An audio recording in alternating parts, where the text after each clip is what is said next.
जो आहे 475. आपल्याकडं टच पॉवर टिरिंग करण्यासाठी आला होता हा ट्रॅक्टर. विथ कस्टमरचं म्हणणं होतं की याला ऑइल ब्रेक करा. तर ऑइल ब्रेक करण्यासाठी 35,000 ते 40,000 रुपये खर्च येतो. तर एवढा खर्च ट्रॅक्टरला शक्य नाही करायला प्रत्येक माणसाला. तर मग महिंद्रा ट्रॅक्टर ॲक्च्युली ब्रेक खूप चांगले आहे, डिस्क ब्रेक आहे त्याची. परंतु आता मेकॅनिकल लोकांनी काय केलं, बुवा हे ब्रेक लागत नाही म्हणून कस्टमर लोकांना ऑइल ब्रेक करायला लावतो.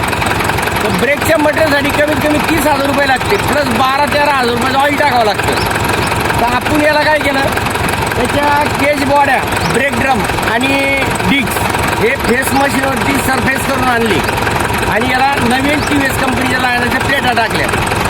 तर याचे ब्रेक एकदम प्रॉपर लागते. जसं तुमचं ऑइल ब्रेक लागतं ना तसेच ट्रॅक्टरचे ब्रेक लागते.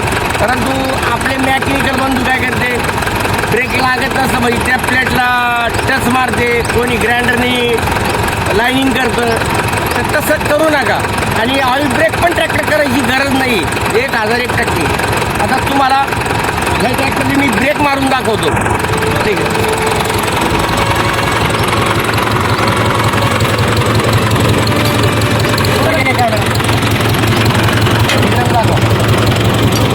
पुढं पाईपलाईन आहे का, पुढं काही आहे का, एकदम साधे हाय तेच ब्रेक. आता मी ब्रेक मारून दाखवतो.